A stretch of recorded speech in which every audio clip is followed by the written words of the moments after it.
اعوذ باللہ من الشیطان الرجیم بسم اللہ الرحمن الرحیم وَيَعْبُدُونَ مِن دُونِ اللَّهِ مَا لَا يَنفَعُهُمْ وَلَا يَضُرُّهُمْ وَكَانَ الْكَافِرُ عَلَى رَبِّهِ ظَهِيرًا وَمَا أَرْسَلْنَاكَ إِلَّا مُبَشِّرًا وَنَذِيرًا صدق اللہ العظیم۔ یہ سورۃ الفرقان کی آیت نمبر 55 اور 56 آپ حضرات کے سامنے پڑھی گئی۔ گزشتہ کئی آیات سے بات چل رہی ہے کہ اس کائنات میں جتنی چیزیں، جتنی مخلوقات ہیں، جتنی مصنوعات ہے، چاہے وہ چھوٹی ہے یا بہت بڑی ہے، ہر چیز کے خالق اور بنانے والے وہ کون ہیں؟ اللہ تعالی ہے۔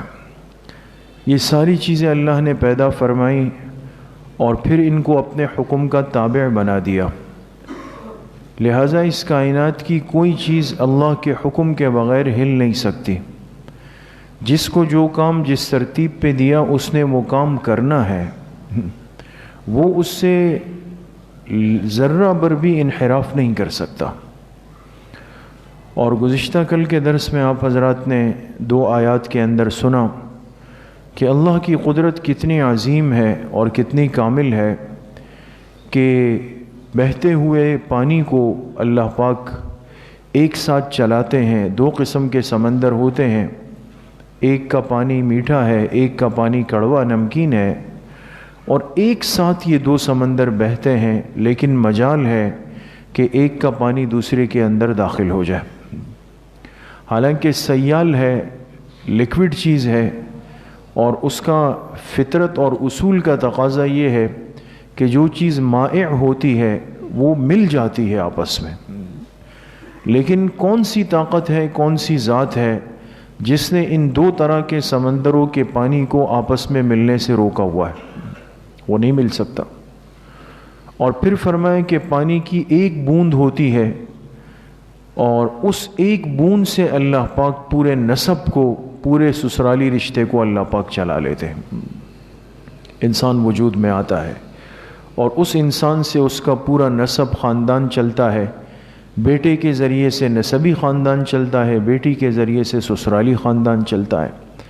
یہ اس کائنات کی پوری خوبصورتی اور یہ کمالات اور یہ رشتوں کا حسن، یہ سب اللہ رب العزت کے قدرت اور کامل ہونے کی دلیل ہے دوستو۔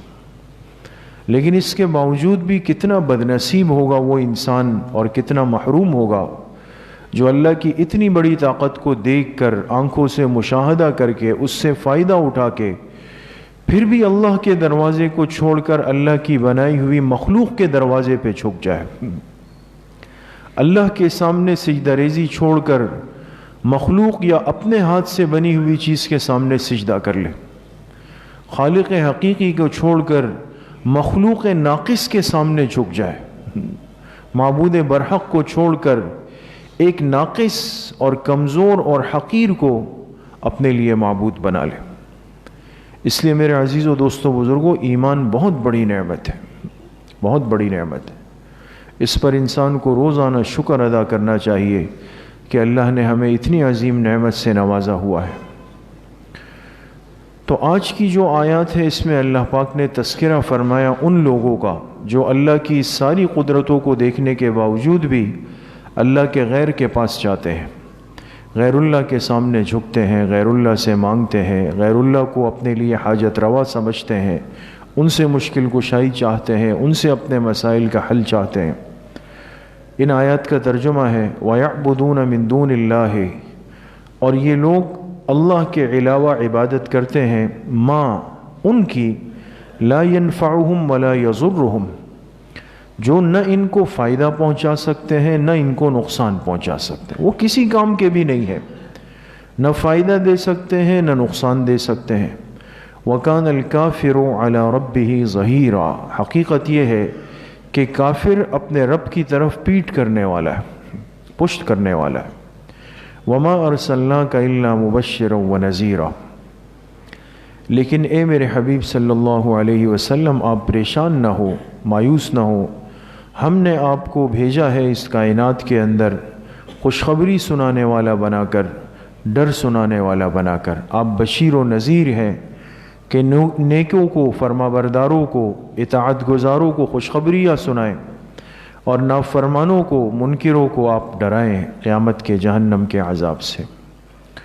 تو یہ دو آیتیں میرے دوستوں بزرگوں بالکل واضح ہے، اور اس سے اشارہ ہوتا ہے کہ ایک مسلمان کو اپنے ایمان اور عقیدے کی کتنی قدر کرنی چاہیے، اور ایمان اور عقیدہ صحیحہ یہ اس دنیا میں ہمارے لیے کتنی بڑی نعمت ہے، نعمت عظمیٰ ہے، ہم اس کو سوچ بھی نہیں سکتے، لیکن یقین کریں بہت بڑی نعمت ہے۔ اور اگر خدا نخواستہ یہ انسان کے پاس نہ ہو، انسان کا ایمان کمزور ہو جائے، عقیدہ کمزور ہو جائے، یقین کمزور ہو جائے، تو پھر انسان یہ ساری چیزیں دیکھتے ہوئے، سمجھتے ہوئے، استعمال کرتے ہوئے، اس کے باوجود بھی اللہ کے غیر سے، اللہ کی مخلوق سے، ناقص سے، عاجز سے، فانی سے، فنا ہونے والے سے، اس سے جا کر اپنی حاجت روائی کی کوشش کرتا ہے، غیر اللہ سے اپنے لیے مدد مانگتا ہے، غیر اللہ کے سامنے جا کے جھک جاتا ہے۔ تو آج ہمارے معاشرے میں جو اعتقادی کمزوری ہے، عقائد کی کمزوری ہے، اس کی بنیادی وجہ یہ ہے کہ ہم ایمان کی نعمت کی قدر نہیں کرتے ہیں۔ اور کل جیسے میں نے درس کے آخر میں ایک بات عرض کی، اگر آپ کو یاد ہو، کہ آج بہت بڑی ضرورت ہے کہ اللہ کی عظمت اور طاقت اور بڑائی کے تذکرے عام کیے جائیں۔ ہر جگہ جب انسان بیٹھے، کوئی بات شروع کرے، کوئی بھی موضوع ہو، تو سب سے پہلے اللہ کی بڑائی ہو، اللہ کی عظمت ہو۔ جب انسان اللہ کی عظمت اور بڑائی بیان کرے گا تو اللہ کی ذات کا یقین انسان کے دل کے اندر بیٹھ جائے گا۔ لیکن آج مصیبت یہ ہے کہ اللہ سے تعلق بھی کمزور ہیں، جناب رسول اللہ صلی اللہ علیہ وسلم کے مبارک طریقوں سے، سنتوں پر عمل بھی کمزور ہے، قرآن کریم سے بھی تعلق نہ ہونے کے برابر ہے، وہ بھی بہت زیادہ کمزور ہے۔ اس کا نتیجہ یہ نکلا کہ اعتقادی کمزوری دن بدن بڑھتی چلی جا رہی ہے، انسان پریشان ہوتا چلا جا رہا ہے۔ ہمارے پاس دعا کی اتنی بڑی طاقت موجود ہے، دعا جو اللہ سے انسان مانگتا ہے، اتنی بڑی طاقت ہونے کے باوجود ہم کیوں پریشان ہوتے ہیں؟ ہمارے پاس صلاۃ الحاجت کی طاقت موجود ہے، ہم کیوں پریشان ہوتے ہیں؟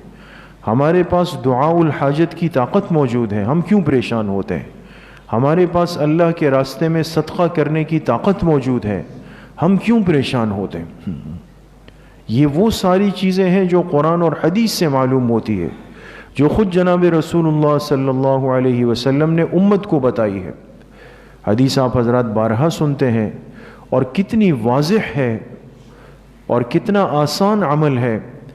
آپ علیہ الصلوۃ والسلام نے فرمایا کہ جس بندے کو اللہ سے کوئی حاجت ہو یا دنیا کا کوئی کام پڑ جائے، دیکھیں تو وہ کیا کرے؟ فرمایا وضو کر کے 2 رکعت نفل پڑھ لے، اور اس کے بعد پھر وہ کیا کرے؟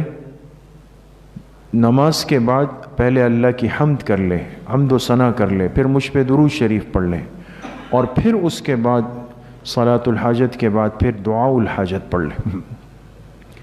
تو حضور علیہ الصلوۃ والسلام نے فرمایا جو بندہ ایسا کرے گا تو اللہ پاک اس کی ان تمام حاجات کو پورا فرما دیں گے۔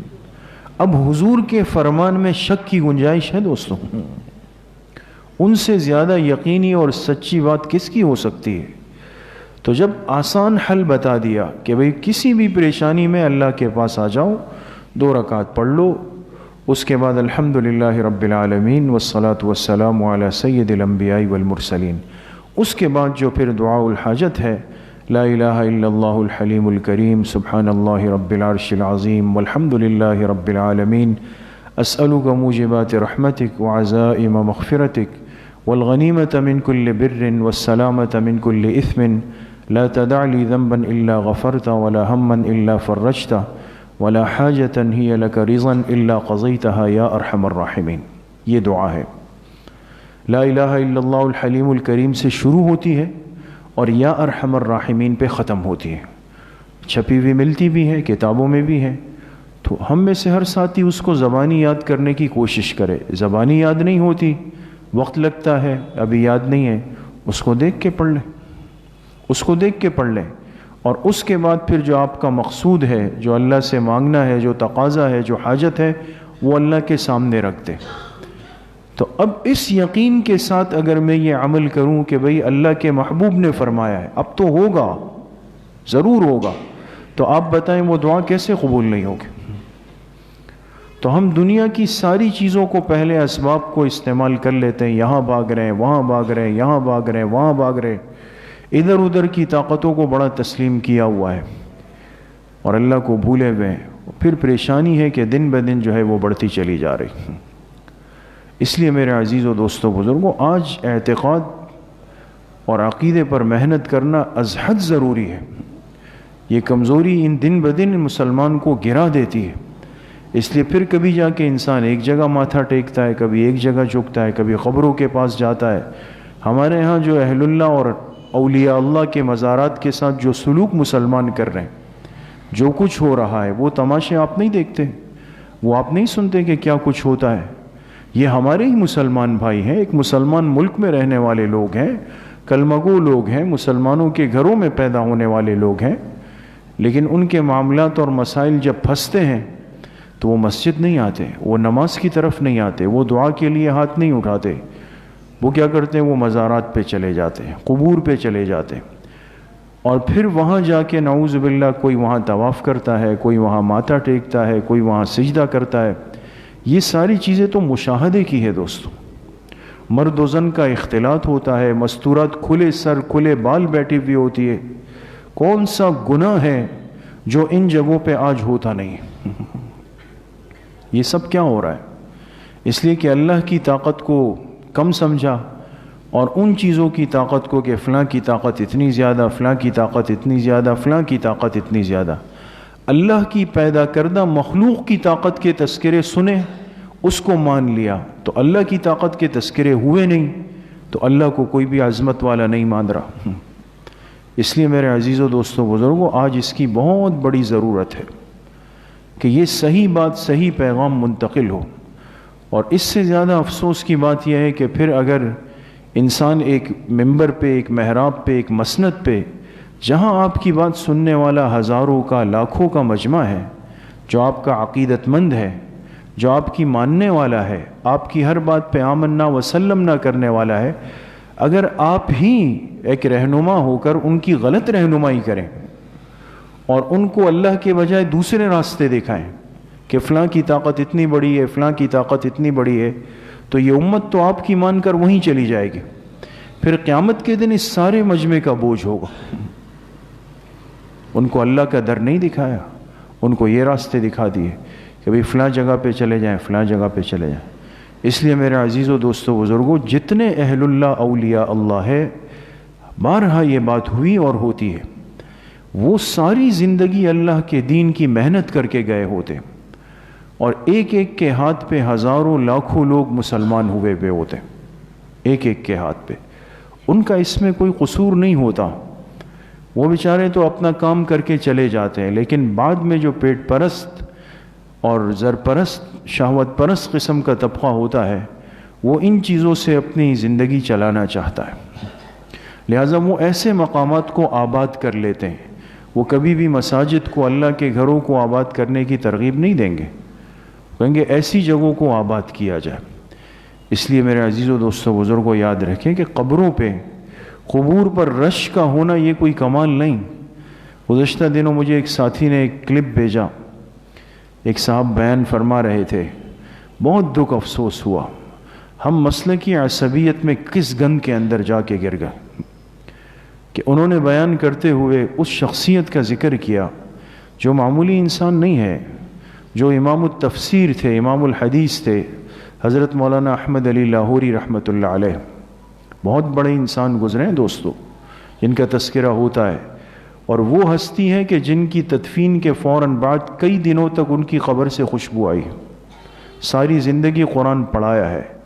دارالعلوم دیوبند سے جو آدمی فارغ ہوتا، عالم بنتا، تو وہاں کے اکابر نے شرط رکھی تھی کہ ہم حدیث کی سند اپنے اس فاضل کو دیں گے جو لاہور جا کے حضرت لاہوری سے پہلے تفسیر پڑھ کے آئے گا۔ بڑے انسان تھے، معمولی نہیں تھے۔ تو ان کی قبر ہے لاہور میانی قبرستان میں. ہم کئی دفعہ گئے, جب بھی جانا ہوتا ہے. بڑے انوارات والی جگہ ہے. اس احاطے میں بہت سارے اکابر دفن ہوئے موجود ہیں. آپ کبھی جانا ہو تو آپ کو اندازہ ہوگا کہ اس قبر پہ جا کے انسان کی کیفیت بدلتی ہے. اس کی وجہ یہ ہے کہ صاحب قبر جو ہے وہ اللہ والے لوگ ہیں, اس کا اثر ہوتا ہے. تو وہ صاحب بیان کرتے ہوئے مثال دے رہے تھے کہ بھئی فلاں جگہ پہ آپ جائیں لاہور میں تو ہزاروں کا مجمع ٹوٹا ہوا ہے, وہ آ رہا ہے. اور پھر کہا کہ اس کے قریب ہی قبرستان میں ایک, یعنی وہ لفظ مناسب نہیں ہے لینا کہ فلاں مسلک کا مولوی ہے احمد علی لاہوری, وہ دفن ہے, جا کے دیکھو اس کی قبر پہ کوئی بھی نہیں ہے. نے مقصد یہ سمجھایا اس مجمع کو کہ جو قبریں لوگوں سے اور عورتوں سے اور مرد و زن سے اور میل و ٹھیلوں سے اور سجدوں سے اور ان اعمال فاسدہ سے آباد ہے, یہ صحیح جا رہا ہے معاملہ. اور جن کی قبروں پہ اگر کوئی ظاہری طور پہ نظر نہیں آ رہا تو خدا نخواستہ یہ ناکام تھے. ایسا نہیں ہے دوستو. قبروں پہ مجمع کا ہونا تو کامیابی کی دلیل ہو ہی نہیں سکتی. خود جناب رسول اللہ صلی اللہ علیہ وسلم نے فرمایا لا تجعلوا قبری عیدا. دیکھو میری وصیت یاد رکھنا کہ میرے دنیا سے جانے کے بعد میری قبر کو میلہ گاہ مت بنانا. میلہ گاہ, میلہ جانتے ہیں نا, جہاں رش ہو جائے, میلہ لگ جائے. آپ نے واضح طور پہ منع کیا. معلوم ہوا یہ چیز حضور کو پسند نہیں تھی کہ قبروں پہ جمگھٹے لگ جائیں, لوگوں کے مجمع ہو جائے اور پھر اعمال فاسدہ ہو. اتنے افسوس کی بات ہے. آپ ان کو جوڑ رہے ہیں کہ امام التفسیر سے, صرف اس لیے کہ وہاں پہ لوگ نہیں ہیں. انسان کی کامیابی تو یہ ہے کہ صاحب قبر جو اندر ہے اس کی زندگی کیا تھی, اور کامیابی یہ ہے کہ اس کے لیے ایصال ثواب کرنے والا کون ہے. آپ کو کیا بتائیں, حضرت لاہوری کو دن رات لاکھوں لوگ ایصال ثواب کرتے ہیں, وہ کتنا بڑا صدقہ جاریہ چھوڑ کے گئے ہیں. تو اس لیے امت کی غلط رہنمائی یہ قیامت کا بہت بڑا پھندا ہے. ان چیزوں کا خیال رکھنا چاہیے. بہرحال آپ حضرات سے عرض کرنے کا مقصد یہ ہے کہ ہمیں حضور علیہ الصلاۃ والسلام نے وہ راستہ دیا ہے اللہ سے مانگنے کا, اللہ کی طرف رجوع کرنے کا, اللہ سے تعلق کو مضبوط کرنے کا, جو ایک صحیح اور آسان اور یقینی حل ہے کہ ہمارے مسائل وہیں سے حل ہونے. پھر اس کو انسان چھوڑ کے اگر غیر اللہ کی طرف جاتا ہے, مخلوق کی طرف جاتا ہے, وہاں جا کے ہاتھ اٹھاتا ہے. آپ دیکھیں نا یہاں کیا فرمایا, وَكَانَ الْكَافِرُ عَلَىٰ رَبِّهِ ظَهِيرًا. اس لفظ پہ غور کریں, ترجمے پہ, قرآن کو سمجھیں. فرمائے کافر اپنے رب کی طرف پیٹ کرتا ہے. کافر اپنے رب کی طرف پیٹ کرتا ہے, یعنی اس کا رخ کہیں اور ہوتا ہے. ہم نماز میں, ہم نے ابھی نماز پڑھی, رخ کس طرف تھا؟ قبلے کی طرف تھا نا. کیوں یہ حکم دیا گیا؟ اور آپ جانتے ہیں کہ اگر مردے کی تدفین ہو جائے پھر انسان دعا کرے تو کس طرف رخ کرنا چاہیے؟ قبلے کی طرف رخ کرنا چاہیے. کسی کی قبر پہ حاضری ہو, ایصال ثواب کرے تو دعا کے لیے قبلہ رخ ہو جائے. یہ ساری وجوہات کیا ہے اس کی؟ روضہ مبارکہ پہ جناب رسول اللہ صلی اللہ علیہ وسلم کی قبر اطہر پہ اللہ سب کو حاضری نصیب فرمائے. آپ نے ایک چیز پہ غور کیا ہوگا کہ جب مسلمان وہاں جاتے ہیں, صلاۃ و سلام پیش کرتے ہیں, درود پیش کرتے ہیں, اس کے بعد پھر جب دعا کرتے ہیں تو وہاں جو مأمورین, جو شرطے ہوتے ہیں, وہ کیا کرتے ہیں؟ لوگوں کا رخ پھیرتے ہیں, کہتے ہیں دعا الی اللہ, اس طرف رخ کر لیں.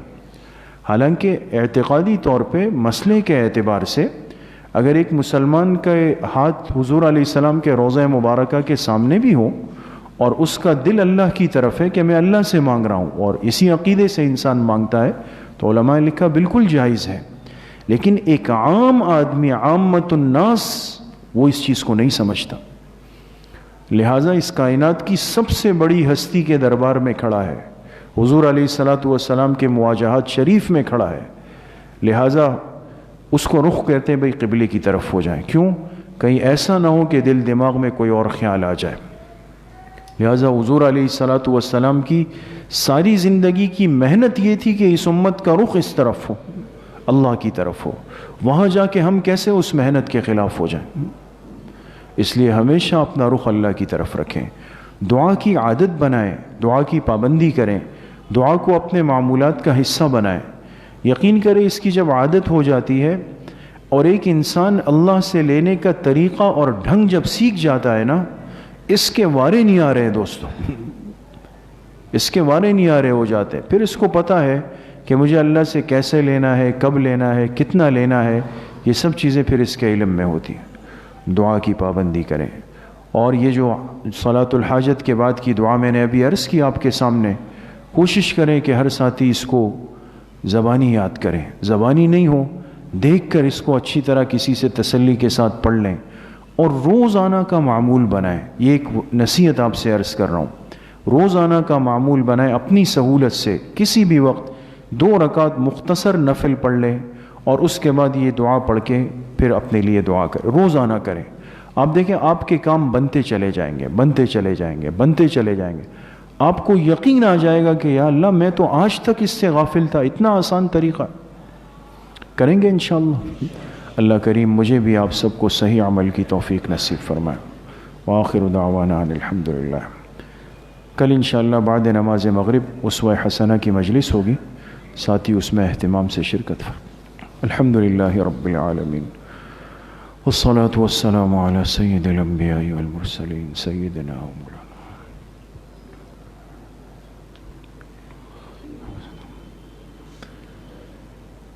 ہمارے قریبی ساتھی بھائی ابراہیم کی صاحبزادی اور ان کے نواسے بیمار ہیں، دعا فرمائے اللہ پاک ان کو شفائے کامل عاجل نصیب فرمائے.